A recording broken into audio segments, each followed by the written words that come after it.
Hey guys, this is Comic Uno, and today I'm doing Comic Uno's Best Comics of the Week, so let's get started. I had 12 comics this week, so a pretty average haul for me, and number 12 for me this week was Angel and Spike issue 14. So, this one, I haven't been enjoying this series as much as I did in the beginning. I felt like it had a bit more of a direction before Hellmouth, the event, and now after Hellmouth, I don't really know where the book is going. I mean, I still think it's a detective book, which is great. Obviously, that's what the show was. But I feel like, the thing I really enjoyed about the show was the supporting characters. And I feel like a lot of great big names are introduced, but they don't really do much in the book. Spike sharing the co-lead of this book doesn't really have much of a story. Gunn, Fred.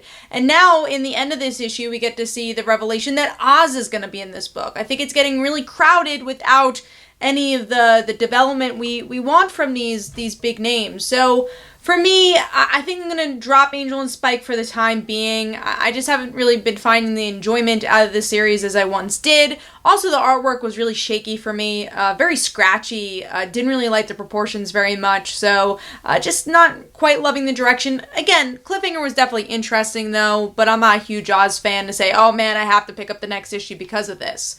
So Angel and Spike issue 14 gets 2 stars, and that is number 12. Moving on to number 11.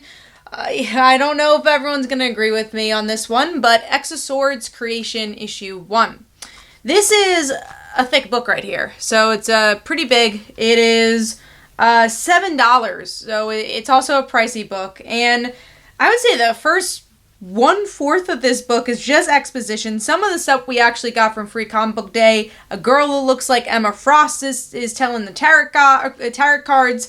And then we get to the present, where we actually get to see how X-of-Swords is affecting our X-Men. We get, especially the Summer family, which is nice, because I feel like there's been such promise for the Summer family, but all we've really been seeing them do is, eat dinner around the table. A lot of dinner between the Summer family. So it's cool to see them in the middle here. There's a lot to do with Apocalypse, so a lot of this mythology that's connected to X-of-Swords is about Apocalypse's family. And for me, I could kind of care less about Apocalypse, so I'm like, all right, let's get to the meat of this.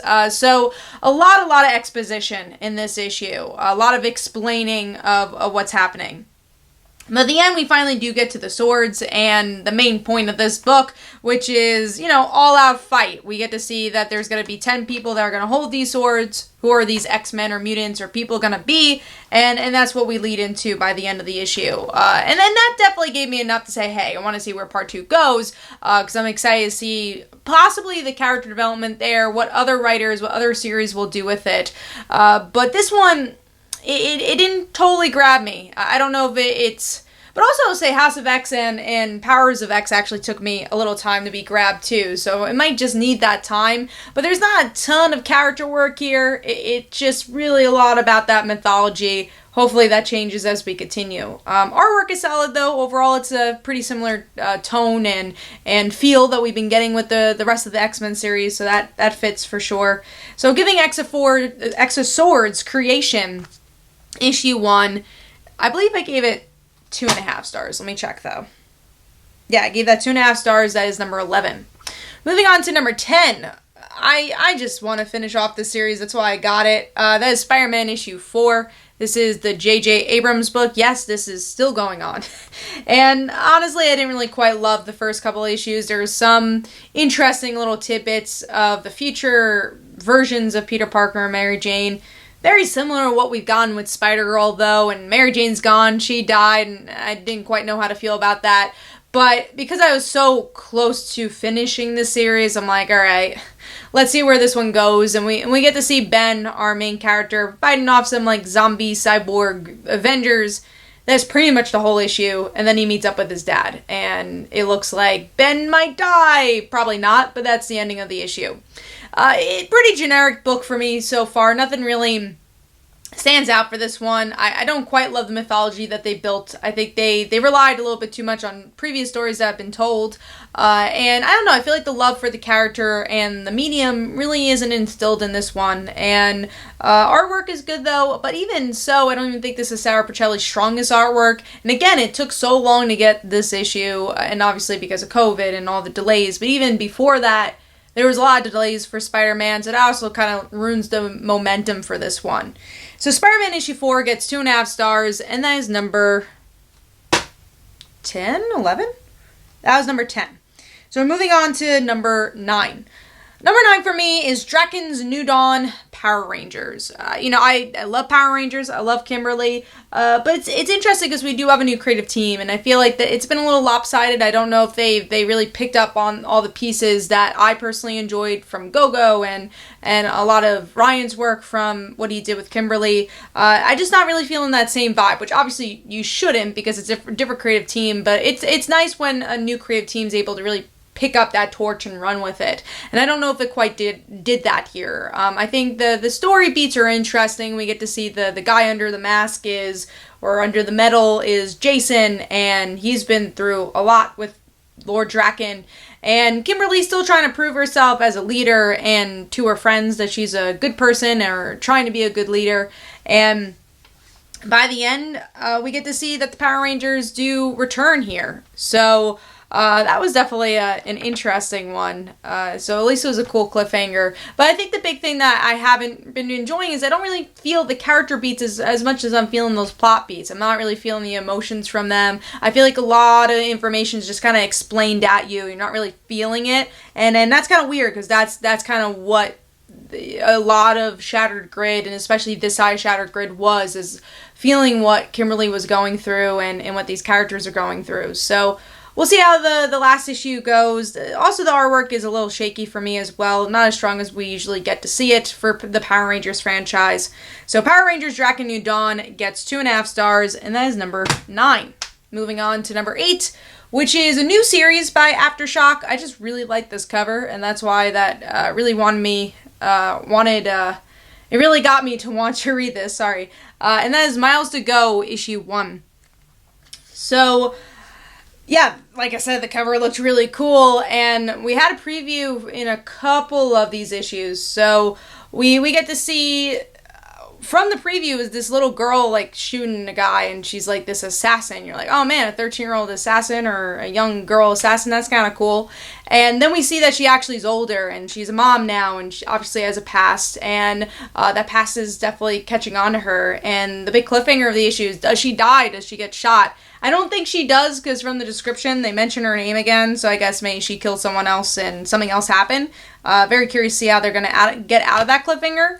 But overall, I kind of wish it was about that little girl. That's kind of what sold me on to the book, and then to realize, oh no, she's actually older. That kind of took me out of it. I don't know if there was any particular story beats that got me like, I need to read issue 2 besides that cliffhanger. So I don't know if I'm going to get issue 2 or not. I think it, is an okay book for me, and a little forgettable though. So giving this 3 stars. Artwork's pretty solid though, and again, it'll depend on the week if I get issue 2 or not. Alright, moving on to number 7, I believe. And number 7 for me is Suicide Squad issue 9. So this is the big issue. We get to see Deadshot shot dead, and that is not a misdirection. It actually happens. The Suicide Squad goes against Superman, and then Deadshot is trying to be a better person. His daughter says, I want to be like you. And he's like, don't be like me. And she's like shooting these birds, and he realizes he's not a good influence. So he's like, okay, I can still be Deadshot, but not kill people. And I guess he realizes that's not true, because Black Mask pretends to be Superman, ties up Blue Beetle, and shoots him out the window. And it looks like he's pretty dead. He gets like laser shot in the head. Is he going to come back? I don't know. It definitely seems like a pretty final statement, especially the way they set everything up. It really did feel like the end for him with his daughter, and I think the daughter is really going to want some revenge after this. But the big revelation of this issue is that Black Mask was pretending to be Superman, which you kind of could tell in this issue that something was up. I'm like, this isn't Superman. This definitely feels weird, and I was curious what that twist was going to be. And that, why I say it's a revelation, is because it seems like, or at least it's plausible, that Blue Beetle probably was Black Mask this whole entire time. And maybe the Blue Beetle that was tied up was the real Blue Beetle, and then Black Mask was pretending to be him. I have a feeling that's what was happening, and that's pretty cool. It's cool to see Black Mask as a menace again, and just as a threat. I feel like we haven't seen Black Mask in a while, and he is a really big threat, especially in like the Batman world. So I'm happy that he's returned in a way like this. Artwork, as always, is really, really good, especially with expressions. I will say that it takes a while to get to the end, so I don't know if it's the best paced issue, but the ending is definitely worth it. I kind of wish we didn't know that ending, because I think this issue would have probably been higher on my list if the Deadshot reveal was actually a secret. And I guess maybe they're just trying to sell the books, or like, Deadshot's dead, pick up this issue, it's important. But I do kind of miss the surprises a bit, and it wasn't quite a surprise. But it was kind of cool at least to see how the pieces came together.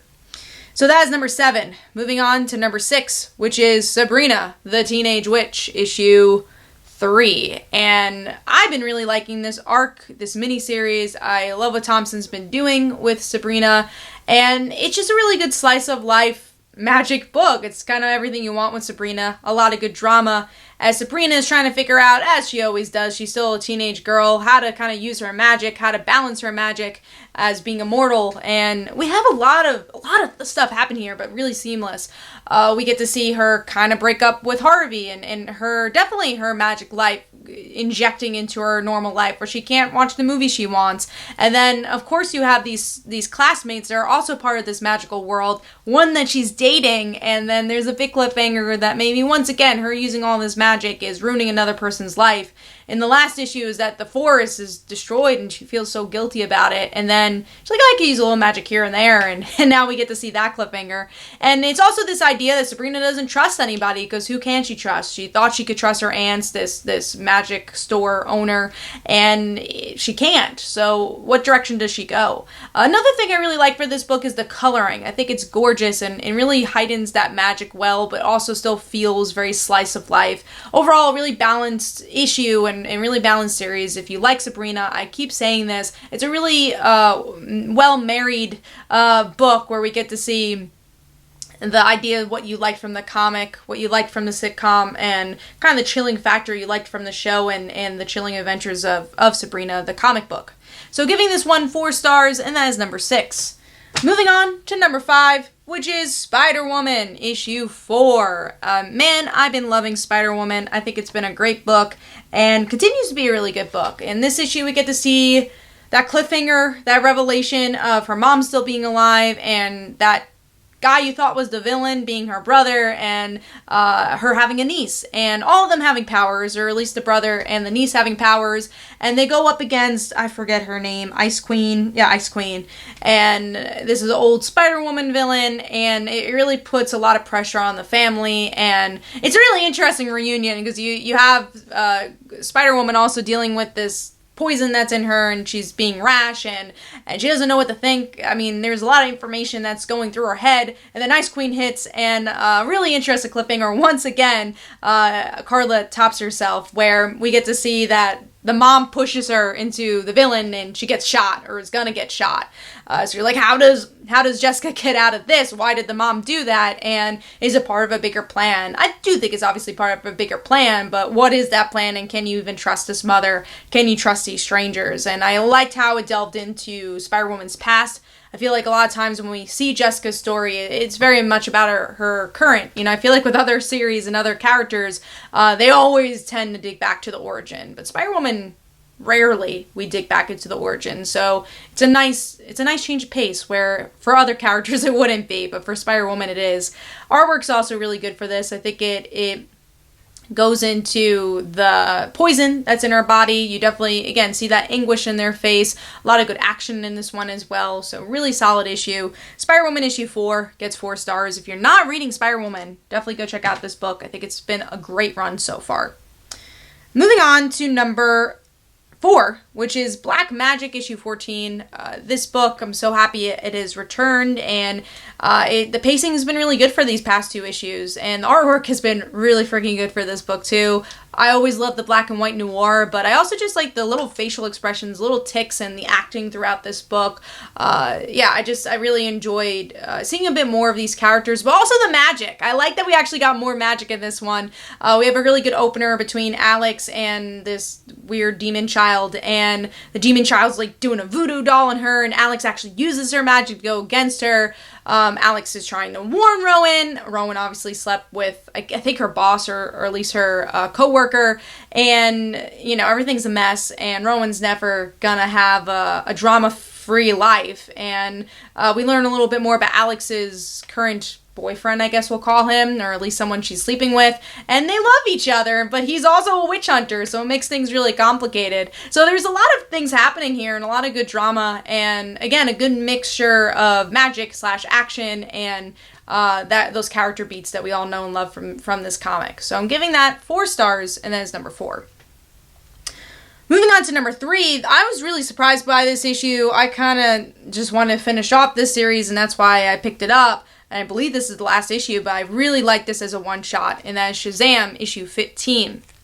Again, really surprised by this one. It's Billy, alright, he's fighting a robot. I'm like, alright, whatever. We've seen him fight a robot before. But then he goes to school, and there's a sub, and the sub says something about history, and obviously Billy doesn't know what's going on. He didn't do his homework. And the sub says something substantial, and she said, hey, it's important to know your history and for us to fix things, because we can't always rely on Batman and Superman and their ethics and their choices, and we have to rely on ourselves too. This is why this is important.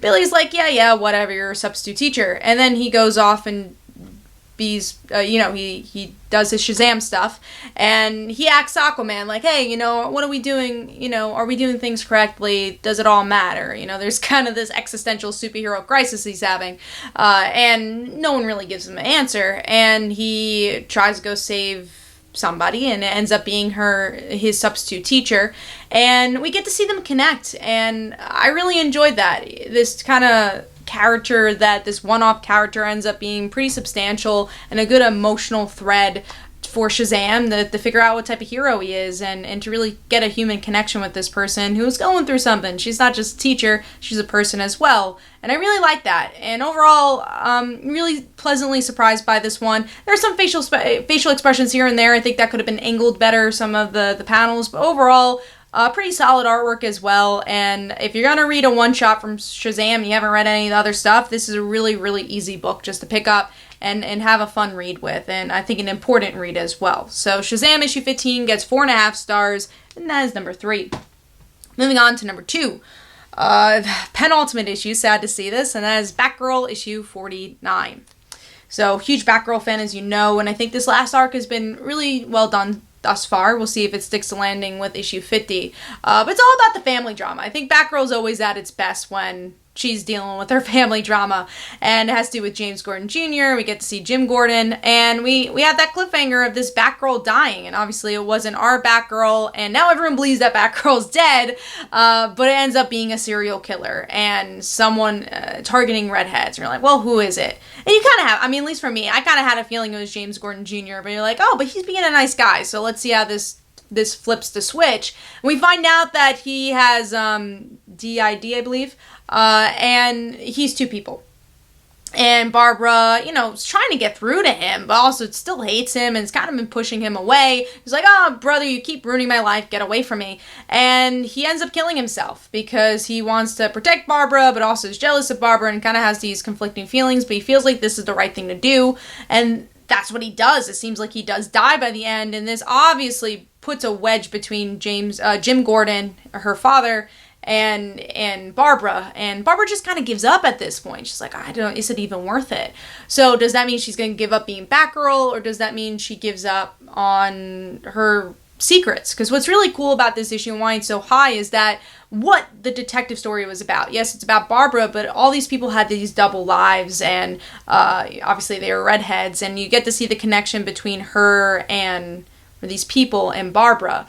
So I'm curious if that's the head where the story needed to go to a head for Barbara to reveal to Jim, finally after decades, that she's Batgirl. And wouldn't that be a great way to end issue 50? They've already been teasing that in Batman 3 Jokers as well, so why not? I mean, they even say in this issue, Superman's identity is revealed to everybody. Why can't we have Barbara Gordon reveal her identity to Jim Gordon and open up a can of worms and a can of new stories for these two? You know, I think it's been decades that we've been having the cat and mouse type of storyline where Jim plays stupid and says, that's not my daughter. But, how about if we actually do get to see the story of Jim Gordon knowing and the reaction to that? I think would be a lot of fun. Even though there won't be a series after this, so where would that story thread continue? I don't know. But I do think it would be a kind of cool place to end the series. But yeah, really enjoyed this one. Also artwork. I really love Robbie Rodriguez's style here. I think it fits so well for Batgirl and kind of the moody angstiness that we need for a story like this. And a lot of great images. Even when James Gordon falls, you kind of have like this Dark Knight Returns lightning strike. So really, really great visuals here. So giving that 4.5 stars, and that is number 2. Moving on to number 1. Man, I love this issue, and it was the issue I was most anticipating, so I'm glad it really hit all the marks for me, and that is Immortal Hulk, or Immortal She Hulk, issue 1. Now this one shot, once it was announced, really interests me, because Jen is the only Hulk character that hasn't really been involved in Immortal Hulk. And there's so much story to tell there. And obviously next to, I guess, Red Hulk and Hulk, but I would say even before, ahead of Red Hulk, she's the most popular Hulk. She has a lot of a past and a lot of history. So why has she not been in Immortal Hulk when we have, people like Rick Jones and even Betty, as much as I love Betty, so ingrained into Immortal Hulk? Why not Jen? She has a story to tell, and that's what happens here. And it's interesting because the new TV show was just announced, so this actually is like kind of a really great jumping on point too, because at first I thought they were just going to explore the Empire death. I haven't read Empire, so I didn't really know much about the death besides that she died. But they go all the way back and into literally when she became She-Hulk and she gets shot, and that was the beginning of the issue. How did she feel when she died and became She-Hulk? And we go through this personal journey from there to Civil War to Empire, and we have some really great family drama between her and Uncle, and also some really interesting little superhero moments too between her and Wolverine, where she asks, well, what did it feel like to return from the dead? Like, how do you feel about that? Because I'm still trying to figure it out. And he says, you just healed. You didn't die. Just move on. And then you have this kind of flip side with Thor going into some really recent history with Thor killing Galactus. Like, that happened just a couple of weeks ago. And he says that no one's immortal. You're gonna die. Just wait for it. We all thought Galactus was immortal and I killed him. So there's this really interesting, very two different point of views that we get to see from Jen. And by the end, she's just wallowing and in a really good way. And there's a lot of angst in this issue. And by the end, we kind of go full circle where she says, I was never afraid of death, but then I died. And that's all I think of. And we have also connecting to the main Immortal Hulk series. So you should really read this if you're reading it. Reading Immortal Hulk, we get to see the leader show up and says, if you die again, you're done. I shut the door, so you're not coming back. So don't die again. So there's a lot of interesting threads just from the Immortal Hulk series, but then just like the larger Marvel universe with Empire and Thor and like these bigger things. But then at the same time, it's just this really cool personal journey for Jen and some really great internal monologue. It kind of has it all. It's just like a really good psychological roller coaster, this one. So if you read any book this week from Marvel, I really think you should read this one. I think it affects the Marvel universe, but it really affects Jen in a personal way, and I loved it. I've been waiting for a really long time for Jen to be involved in Immortal Hulk, and it doesn't disappoint this issue. I really enjoyed this one. Artwork also, it's different. It's not Joe Bennett, but I think it worked for this. It's a little thinner line work, maybe not as dark, but it definitely worked for this, especially when she's Jen. I really like the facial expressions there. And it was also cool to see the mix of Jen and She-Hulk, because I feel like we don't get to see that enough. Either when a writer writes her, it's all about Jen, or it's all about She-Hulk. has never really seen both of them. So I thought that was really cool to see both Jen and She-Hulk, especially now that She-Hulk is more hulky. She is in the way she talks. They even go through like why she talks that way. It's such a good issue, guys. Pick this up. Pick of the week, 4.5 stars. That is my number one pick. Hopefully you guys enjoyed. Definitely go check out my Twitter and Facebook. Go check out my comics like Father Like Daughter and They Call Her a Dancer. And every Tuesday at 10 p.m. Eastern Time is Comic Book Weekly. So go check that out. It's our comic book podcast where we talk all things comics and comic book news. Thanks, guys. Bye.